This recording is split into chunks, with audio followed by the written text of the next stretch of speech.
Hola, ¿qué tal? Muy buenas tardes.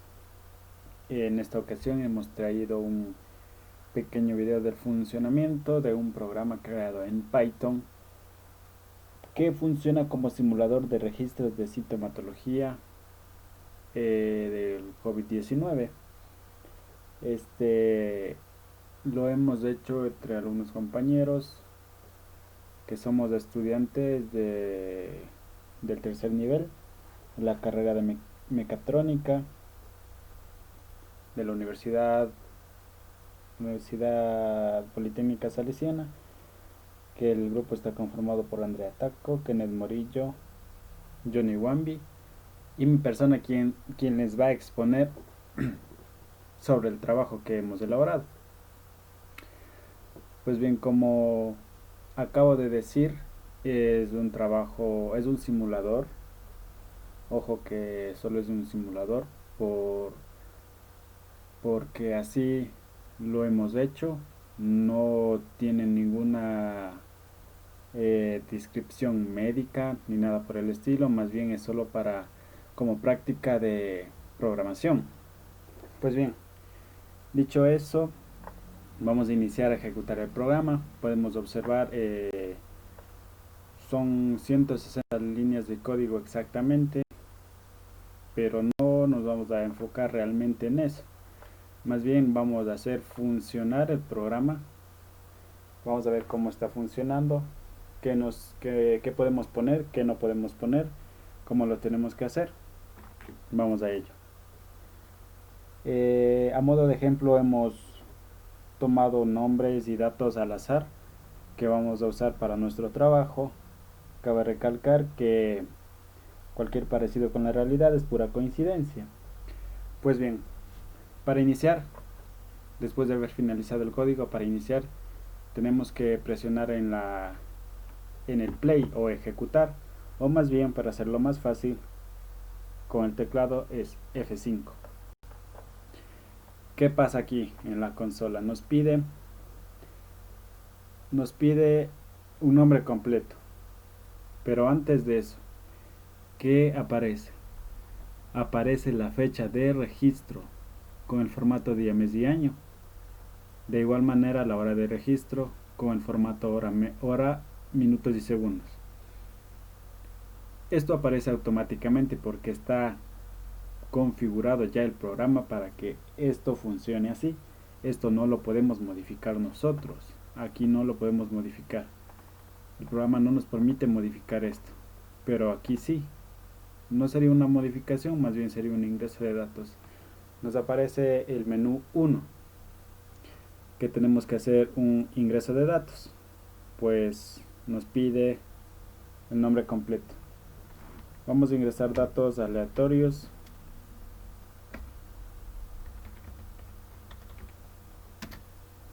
Realmente estos datos no son verídicos, son para poner a prueba nuestro programa.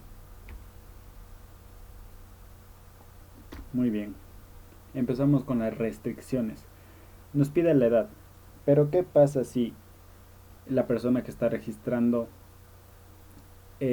por mala digitación o por algún invento dice que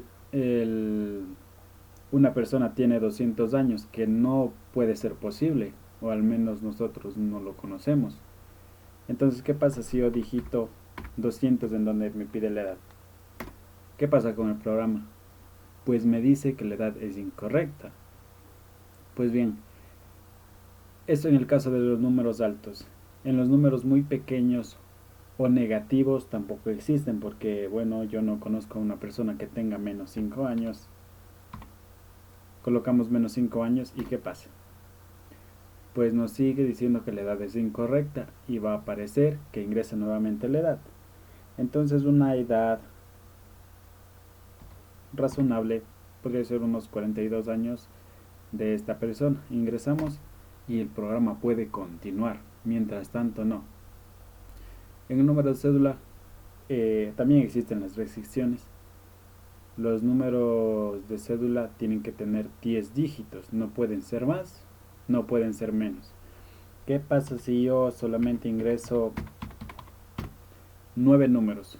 como número de cédula. ¿Qué dice el programa? Que el número es incorrecto. ¿Y qué tengo que hacer? Volver a ingresar. Si es que yo no ingreso 10 dígitos, el programa jamás va a continuar. Entonces, en este caso, para ejemplificar, vamos a digitalizar 10 números. Muy bien. Ponemos Enter y pues ahí sí el programa continúa. ¿Qué nos pide? Provincia. En esta parte de provincia no tiene mayor cosa de restricción porque realmente son STR, son letras.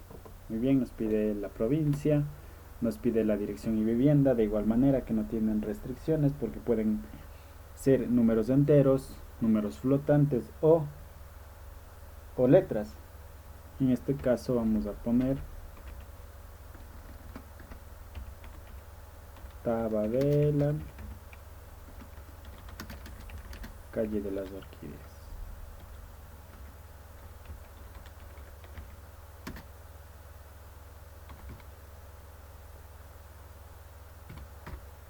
Muy bien. Continúa el programa. Nos pide el celular. De igual manera. Funciona de la misma manera que el número de cédula. Tenemos que ingresar 10 dígitos. Mientras tanto no puede continuar el programa. Como ya lo mostramos en la parte de arriba, ahora vamos a ingresar directamente los 10 dígitos para que el programa pueda continuar. Bien. Rápidamente nos aparece el menú 2. Nos dice que es el menú de síntomas, que para las fechas se debe usar el formato día, mes y año, y también nos da un ejemplo como lo debemos hacer, separado con un slash. Entonces nos pide la fecha del primer síntoma. Vamos a poner que la fecha del primer día de síntoma sucedió el 28 de mayo del 2020. ¿Qué pasa si yo pongo la fecha actual, que sea el 29 del 05 del 2020? ¿Qué pasa? ¿Qué dice el programa? Que los días son insuficientes, por lo tanto, nos vuelve a pedir la fecha del primer síntoma. Vamos a colocar nuevamente la fecha del primer síntoma. Muy bien. ¿Qué tiene que pasar aquí para que el programa pueda continuar? Tienen que haber pasado al menos 3 días para que una persona pueda registrarse y se pueda tomar en cuenta como un posible caso de coronavirus. Mientras tanto, no. Si una persona solo tuvo un día temperatura alta, no obligatoriamente quiere decir que tiene coronavirus. Pero si la persona pasó el día 1, 2 y 3 con algún tipo de síntoma, entonces ahí sí vamos a ingresar al registro y tiene que ser al menos 3 días. Por eso el programa no puede continuar si no son los 3 días. Ahora vamos a hacerlo funcionar de tal manera que pueda correr. Entonces, ahora vamos a digitalizar la fecha actual, que sea el 31 del 05 del 2020. Pues ahí sí entra el programa. ¿Por qué? Porque son 3 días que pasó una persona con síntomas. Rápidamente ingresamos al menú 3, día de síntomas. Nos pide la temperatura del día 1. Vamos a ingresar como 39 grados. Nos pide si tuvo tos seca. Esto va a depender ya mucho de cuáles sean los síntomas del paciente. Nosotros, como estamos haciendo un ejemplo, vamos a poner que no ha tenido tos seca el primer día, no ha tenido malestar de garganta, no ha tenido falta de respiración, pero sí ha tenido fatiga. Muy bien. Entramos al día 2. Nos pide nuevamente la temperatura. Vamos a poner que ha tenido 38 de temperatura. Ojo que es en grados centígrados. Nos pide si ha tenido tos seca. Vamos a poner que no. Malestar de garganta. Vamos a poner que no. Falta de respiración. No. Fatiga. Vamos a cambiarlo así. Día 3. Vamos a poner que en temperatura ha tenido 36 grados, que se ha tenido tos seca, que se ha tenido malestar de garganta, pero no ha tenido falta de respiración y tampoco ha tenido fatiga. Muy bien. Pasado esto, nos salta el menú 4, que dice visita al médico. Aquí nos hace una pregunta si el paciente ha visitado algún médico, porque por lo común cuando existe alguna fiebre las personas lo que hacen es automedicarse más no recibir atención médica. Es por eso que entra esta pregunta aquí. En este caso vamos a poner que el paciente no ha visitado al médico. Nos pregunta si ha ingerido algún medicamento. Vamos a poner que sí, porque si ponemos no, el programa va a continuar. Pero en este caso vamos a poner sí. ¿Y qué pasa? Nos pide que ingresemos qué medicamento ha ingerido el paciente estos días. Vamos a poner como ejemplo aspirina o consumido antigripales para la fiebre. Ha usado Tylenol y también Adsil. Muy bien, damos enter para continuar. ¿Y qué pasa aquí? Nos aparece en un enlistado las pastillas o medicación que el paciente ha ingerido y nos dice que la temperatura total, ojo que es del promedio de los 3 días, es de 37 y nos dice que es un caso descartado. Muy bien, aquí nos aparecen las gráficas de los 3 días. Día 1, día 2 y día 3. Si nos podemos fijar, voy a agrandar esto un poco. Día 1 llega hasta 1, día 2 llega hasta el escalón 2 y día 3 llega hasta el 3. Entonces si nosotros el paciente ha tenido, por ejemplo, 5 días de síntomas, que sería algo ya algo fuerte, ¿no? Que tenga 5 días de los síntomas y no sea atendido. Pero es, por ejemplo, si el paciente tiene 5 días de esta sintomatología, entonces va a aparecer 5 gráficas de uno cada día. Y aquí nos aparecería día 1, día 2, día 3, día 4 y día 5. Muy bien, en este caso que hemos puesto de ejemplo, nos dice que la temperatura promedio es 37, por lo tanto es un caso descartado.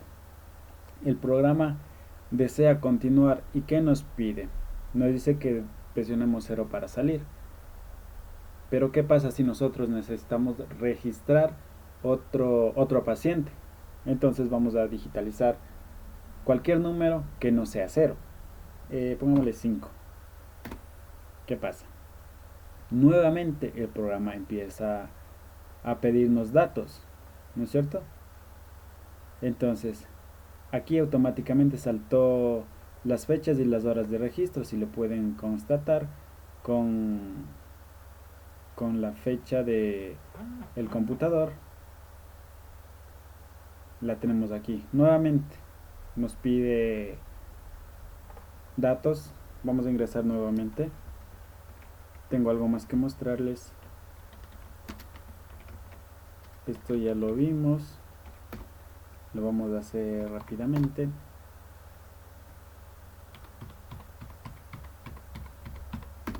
Muy bien.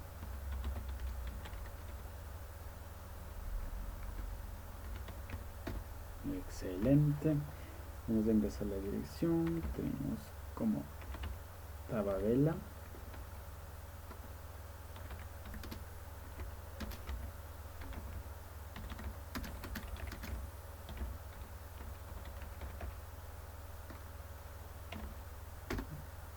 Celular. Los 10 dígitos.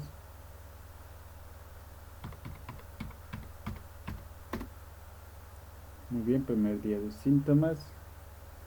Vamos a ingresar nuevamente que fue el 28 del 05 del 2020. Vamos a ingresar que fue el 31 del 05 del 2020. Temperatura, vamos a ingresar como 39.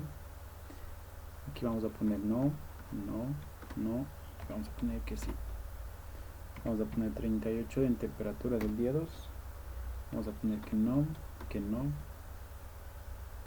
Bueno, aquí podemos variar un poco, ¿no? Para ver si es que nos cambian los resultados. Vamos a ver qué pasa. Vamos a poner 39 de temperatura y vamos a poner que el tercer día el paciente tuvo muchas complicaciones y tenía malestar, fatiga, tenía tos. ¿Ya?